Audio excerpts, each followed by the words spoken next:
Na Universidade do Porto, 7 novos doutores de Borla e Capelo foram investidos ontem, solenemente, numa cerimónia extraordinariamente concorrida. O título figurava numa das páginas interiores da edição do Jornal de Notícias de 15 de junho de 1945, encabeçando as duas colunas de texto onde, detalhadamente, se descrevia a distinta e elegante cerimónia realizada pelas 22 horas do dia anterior, no Salão Nobre da então Faculdade de Ciências, hoje Reitoria da Universidade do Porto. A iniciativa não era inédita na Academia Portuense. Já em 1929, o Comércio do Porto noticiara ato idêntico nesta instituição, com a atribuição das insígnias doutorais a 3 recém-doutores, em solenidade e brilhantismo semelhante aos praticados pela Universidade de Coimbra. Contudo, em 1945, o evento apresentava contornos de modernidade, onde no leque de novos doutores se apresentavam pela primeira vez 2 senhoras. A 5 dos doutorados daquele último ano, Arnaldo Deodato da Fonseca Roseira, em Ciências Biológicas, Jaime Eduardo Rios de Sousa, em Ciências Matemáticas, Joaquim Rodrigues dos Santos Júnior, em Ciências Histórico-Naturais, pela Faculdade de Ciências, Joaquim Augusto Ribeiro Sarmento, pela Faculdade de Engenharia, e José Ramos Bandeira, pela Faculdade de Farmácia, juntaram-se, também da Faculdade de Ciências, Leopoldina Ferreira Paulo e Judite dos Santos Pereira. Seriam estas as primeiras mulheres doutoradas pela Universidade do Porto.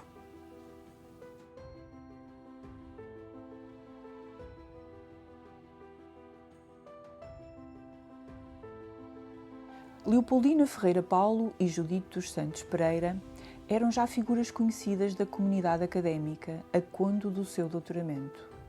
Em 1945, ambas desempenhavam funções de assistentes na então secção de Ciências Histórico-Naturais, Leopoldina no grupo de Zoologia e Antropologia e Judite no grupo de Mineralogia e Geologia. Leopoldina nascera a 12 de janeiro de 1908, na freguesia da Vitória, no Porto, filha de Zeferino Fernandes Paulo, empregado público, e de Leopoldina Ribeiro Ferreira Paulo, doméstica.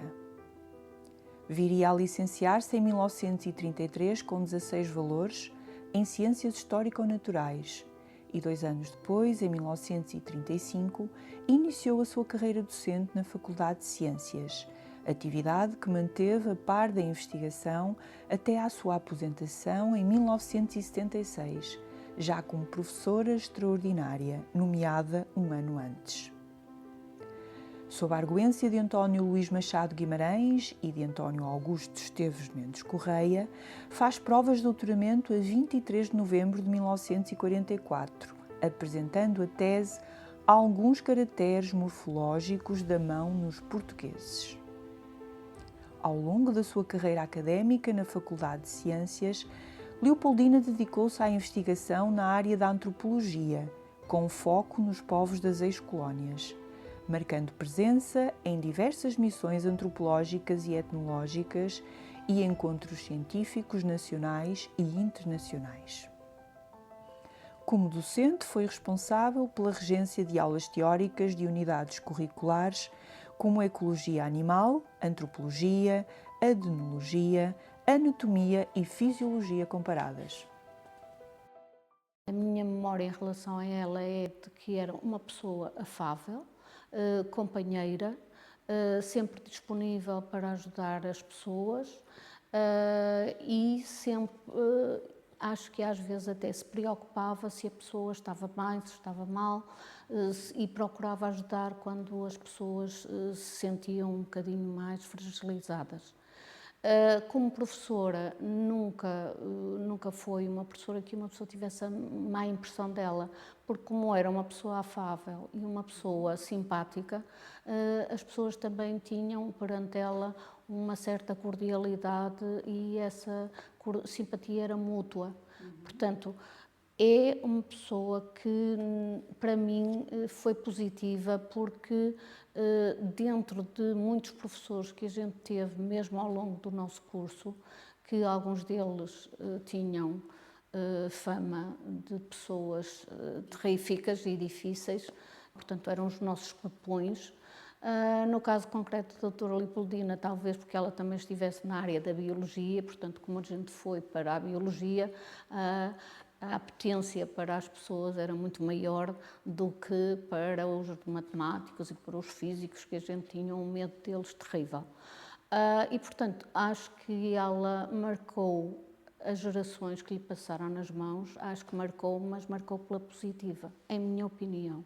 Embora, conforme vos possa dizer, quanto ao aspecto profissional, não era tão ligada a ela sob o ponto de vista profissional, mas aquilo que pude contactar com ela foi positivo e não tenho nenhum aspecto negativo.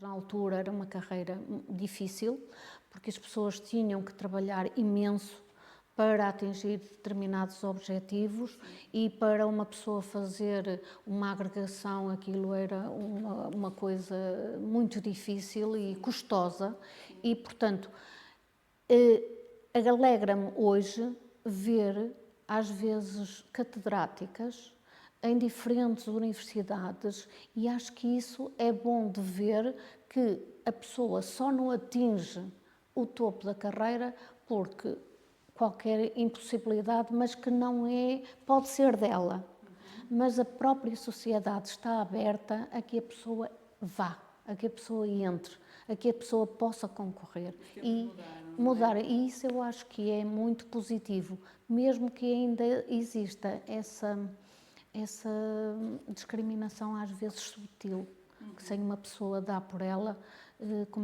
vê que ela deve ter existido. No caso da doutora Leopoldina, francamente, não sei se teve ou não. Os quadros eram muito restritivos e, portanto, imaginem que numa faculdade, num departamento, a faculdade tinha-lhe dado, imagine, um professor catedrático. É lógico que todas as pessoas que estivessem atrás daquilo que tivesse atingido, não digo mais rapidamente, mas pelo seu percurso tivesse atingido aquele patamar só ficava aberto quando a pessoa se reformasse, quando a pessoa se fosse embora. E, portanto, tudo o resto que estivesse para trás, por muito que andasse, eu penso que poderia ir até quase ao topo, mas não conseguiria atingir o lugar porque o lugar estava ocupado. Percebem? E isto acontecia não só nesta carreira, mas noutras. As carreiras tinham patamares de números e esses números, muitas vezes, eram os provocadores de uma pessoa não poder atingir determinado topo, percebe? E, portanto, no primeiro ano, que era um ano bastante duro, logo, tínhamos várias disciplinas anuais, não é? E nesse primeiro ano havia zoologia geral e botânica geral. E na zoologia geral, que eram tudo disciplinas anuais, aparecia o professor Mateus a dar as teóricas e a professora Leopoldina. E por isso eu conheci a doutora Leopoldina nas práticas de zoologia geral. Pronto. Portanto, que eram sempre na mesma sala, portanto, lá no piso nobre da faculdade, não é? No cantinho sul-este, não é? O cantinho da Torre dos Clérigos. Portanto, e a doutora Leopoldina era isso. Portanto, era uma mulher de voz possante, não é? Isso era uma senhora que também não dava muita conversa, não é? E, portanto, nessa altura era muito difícil para uma mulher subir na carreira universitária. Isso não tínhamos ilusões. Porque na realidade as mulheres eram subalternizadas. Creio que ninguém tem dúvidas disso. Leopoldina Ferreira Paulo viria a falecer na freguesia de Campanhã, no Porto, em 1996. Se o primeiro doutoramento no feminino ocorrer em novembro de 1944, a Universidade do Porto veria uma segunda mulher a conseguir esse título apenas 2 meses depois.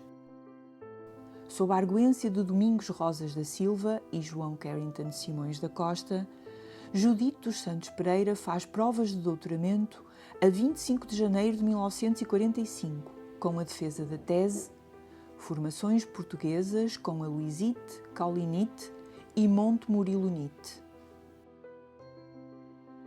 Natural da freguesia Concelho de Moimenta da Beira, Judite dos Santos Pereira nascera a 19 de junho de 1906, filha do negociante Manuel Bernardo Pereira Júnior e da professora oficial daquela vila, Maria da Purificação Santos. Licenciada pela Faculdade de Ciências em 1930 em Ciências Histórico-Naturais, com a classificação de 16 valores, iniciou funções como assistente livre de Mineralogia e Geologia na Faculdade de Ciências no ano seguinte, em 1931. Após o doutoramento, ascendeu a primeira assistente, posição que mantivera até ascender a professora auxiliar em meados de 1970.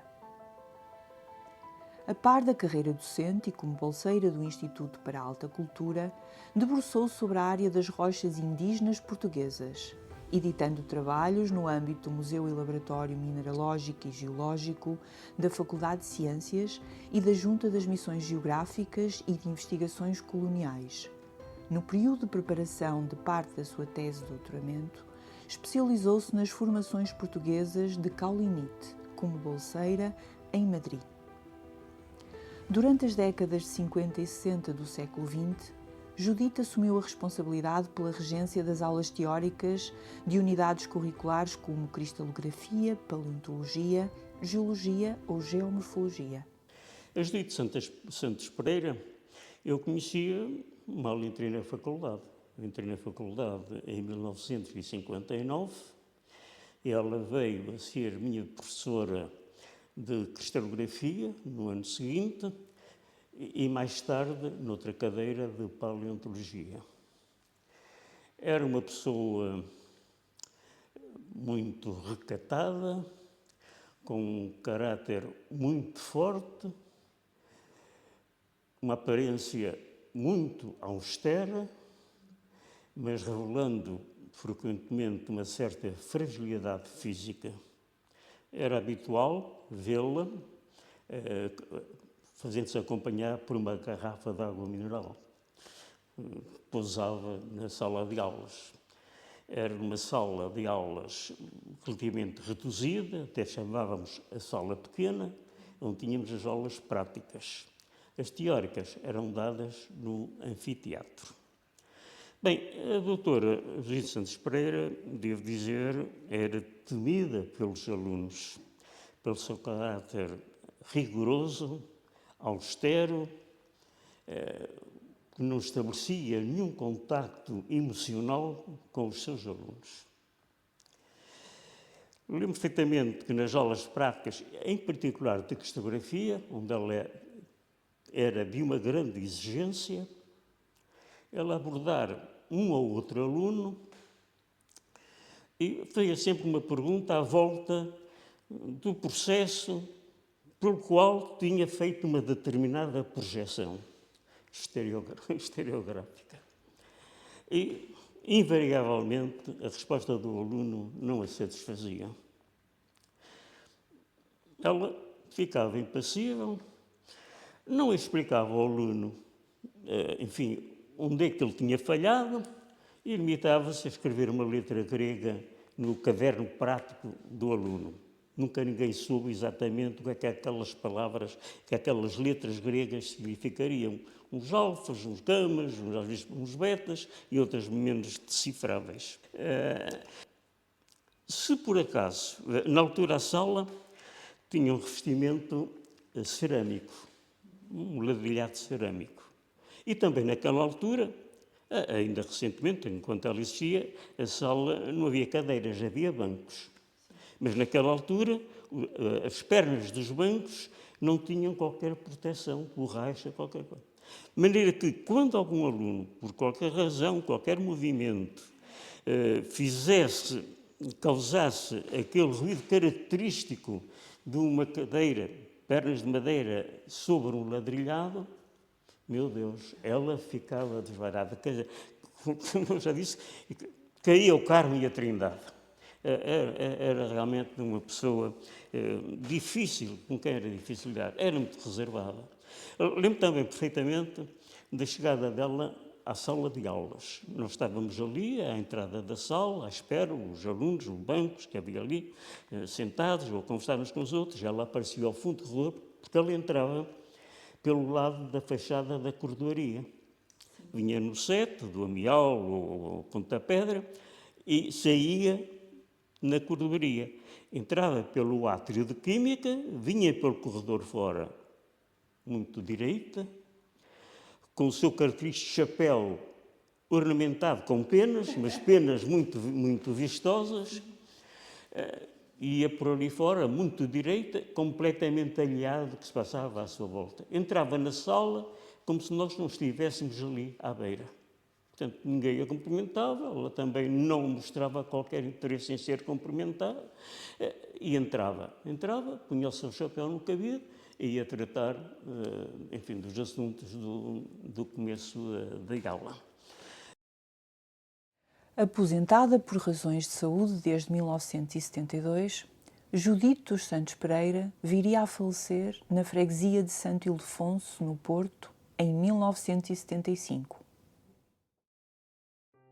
Certo é que a ascensão de mulheres ao grau de doutor depois de 1945 não foi desde logo gradual. O terceiro doutoramento a ser realizado no feminino só viria a acontecer 12 anos depois, com Maria Alzira Bessa Almoster, em Ciências Físico-Químicas, também na Faculdade de Ciências. 8 décadas decorridas sobre os doutoramentos de Leopoldina e de Judite, as mudanças no panorama académico da Universidade do Porto e no próprio ensino superior português são notórias. As últimas décadas apresentaram à sociedade uma democratização do ensino, que, associada à adoção de novas práticas de transmissão de conhecimento e de investigação, fomentaram uma crescente entrada do género feminino nas universidades nacionais. Todavia, dados de 2024, recolhidos no âmbito do Plano para a Igualdade de Género da Universidade do Porto, apontam ainda para uma subrepresentação das mulheres nesta instituição de ensino. Apesar da percentagem de doutoramentos conferidos a estudantes do género feminino ser de 59% e da comunidade estudantil ser na sua maioria composta por mulheres, com cerca de 55%, verifica-se ainda uma prevalência do género masculino na ascensão à carreira docente. Em 1945, Leopoldina Ferreira Paulo e Judite dos Santos Pereira foram pioneiras num esforço que é e deverá ser, para gerações vindouras, um dos eixos construtores de uma academia inclusiva, igualitária e que reconheça a diversidade em todas as suas vertentes de ação.